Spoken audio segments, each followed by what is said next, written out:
querida amiga, irmão e irmã. Eu sou Luiz Carlos, seminarista da Diocese de Ituiutaba. Estou vivenciando o meu ano pastoral de estágio na paróquia Nossa Senhora das Graças. Então, tendo concluído todo o período de estudos e de formação, eu estou agora vivenciando esse ano que me prepara para receber as ordens sacras. E quero, no dia de hoje, falar com você sobre a Palavra de Deus. Estamos começando o mês de setembro, que no Brasil é um mês dedicado de modo muito especial à oração, à meditação, ao estudo da Sagrada Escritura. Esse ano completa-se 50 anos do mês da Bíblia no Brasil. Uma iniciativa que começou lá em 1971 na Arquidiocese de Belo Horizonte, quando aquela estava comemorando, celebrando o seu cinquentenário. As irmãs paulinas, portanto, resolveram, motivadas por essa iniciativa de estudar, dedicar mais à Palavra de Deus, levar isso ao bispo da época. E assim, eles tiveram essa iniciativa de promover, ali no mês de setembro, naquela arquidiocese, um mês dedicado a estudar mais, rezar mais sobre a Palavra de Deus. Essa iniciativa foi tão louvável que nos anos seguintes ela foi encaminhada para o Leste 2 e depois para todo o Brasil. De modo então que nós estamos nesse mês celebrando 50 anos do mês da Bíblia no Brasil. Ora, falar da Bíblia, falar da Sagrada Escritura é pensar numa palavra, uma palavra não humana, mas a palavra de Deus, que é uma revelação. Quando nós falamos de revelação, nós estamos falando daquela linguagem de tirar o véu. Então, diante desse livro sagrado chamado Palavra de Deus, nós conseguimos fazer essa experiência de tirar o véu, conhecer realmente quem é Deus e o que Ele quer revelar e manifestar a nós. É o próprio Deus que toma essa iniciativa de comunicar-se conosco. Ele comunica na nossa linguagem, uma linguagem humana, na Sagrada Escritura, uma linguagem escrita. Ali eu posso conhecer realmente a Deus e conhecer o que Ele está disposto a falar comigo. Essa revelação ela acontece em toda a história da salvação quando nós lemos, por exemplo, o Antigo Testamento. Um Deus que vai se manifestando, a sua mão está presente na vida do povo porque Ele quer ser conhecido. Essa revelação acontece plenamente na vinda e na encarnação de Jesus Cristo. Ora, Jesus Cristo é a palavra encarnada, é o Verbo encarnado. Ele não só comunica Deus, mas ele é Deus e comunica uma palavra nova, o Evangelho, a boa notícia. Jesus, portanto, tem uma nova palavra para comunicar à humanidade. Como que podemos dizer, está reforçando essa comunicação de Deus ao longo de toda a história da salvação. Cristo se revela, mas também ele é revelado pelos sinais, pelos seus exemplos, pelo seu testemunho, pelas suas pregações, pelos seus sinais. Tudo isso é um modo de Cristo comunicar quem é o Pai, comunicar quem é Deus, mas também comunicar a si mesmo. Ora, fazendo esse movimento, ele está comunicando o Pai, comunicando toda a Trindade. É bonito lembrarmos que essa comunicação passa depois para os seus apóstolos. Aquilo que Cristo fez, aquilo que Cristo pregou, aquilo que Cristo ensinou é revelado aos seus apóstolos para que eles também revelem isso às outras pessoas. E aí a gente fala aqui de um primeiro movimento da Sagrada Escritura, que é a comunicação oral, a tradição oral. Na Quinta-feira Santa, o primeiro texto da missa que nós ouvimos é lá do livro do Êxodo. E se diz o contexto da ceia pascal. Na ceia judaica, há um momento em que uma criança pergunta para o pai da casa: Pai, por que essa noite é diferente de todas as outras noites?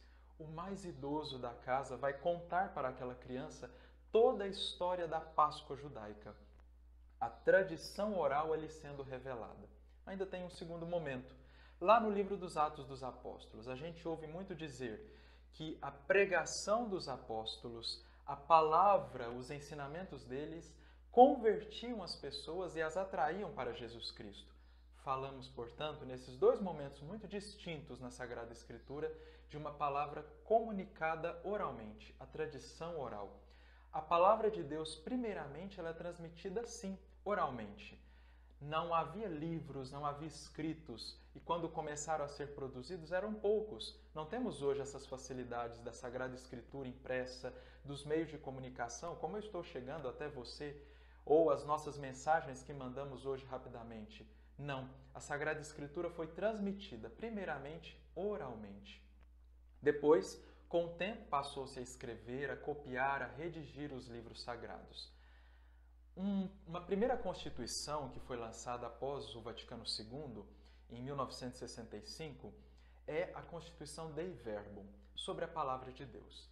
E nessa Constituição fica muito claro para nós que as coisas reveladas na Sagrada Escritura, reveladas por Deus, ali contidas, ali manifestadas, foram inspiradas pelo Espírito Santo para serem escritas por homens. Gente nossa, gente comum. Pessoas que fizeram uma experiência com Deus, viram a experiência de Deus acontecer ao longo da história e puderam ali redigir os textos, escrever os textos sagrados.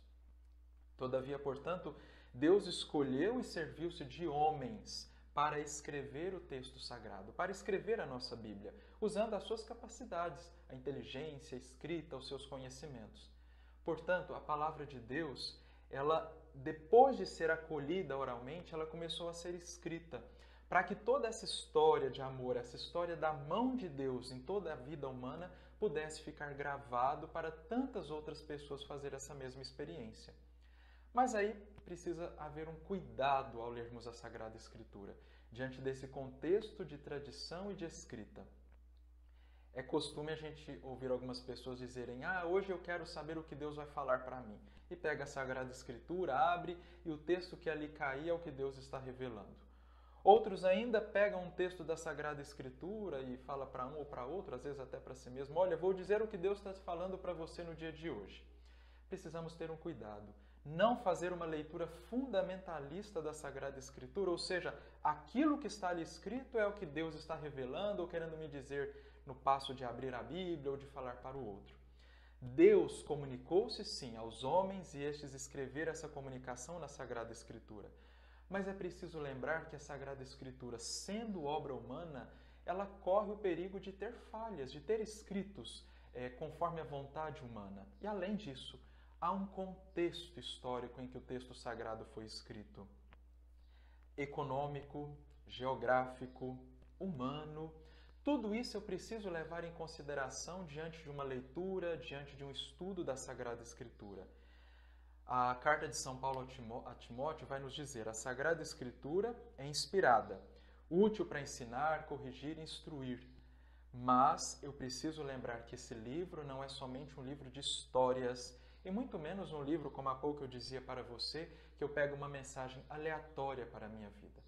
Ler o texto sagrado, é claro, lembrar que é uma palavra de Deus, mas eu preciso, a partir que esse texto caia na minha vida, no meu coração, na vida da comunidade, na vida das pessoas que estão ouvindo esse texto, lembrar que ele foi sim escrito em um contexto. Eu sempre digo que dentro de um texto há um contexto. Isso se aplica muito bem à Sagrada Escritura. Para então uma verdadeira compreensão do que o texto sagrado quer me dizer e quer comunicar a nós, é sempre bom lembrar que ele precisa passar por uma exegese e por uma hermenêutica. Termos difíceis, né? Mas a exegese sendo aquele momento de uma análise profunda do texto, ir a fundo no texto. Onde ele surgiu, com quem ele surgiu, quem estava próximo da escrita daquele texto, qual era o contexto das pessoas, da vida da sociedade. E depois a hermenêutica, que é o sentido do texto.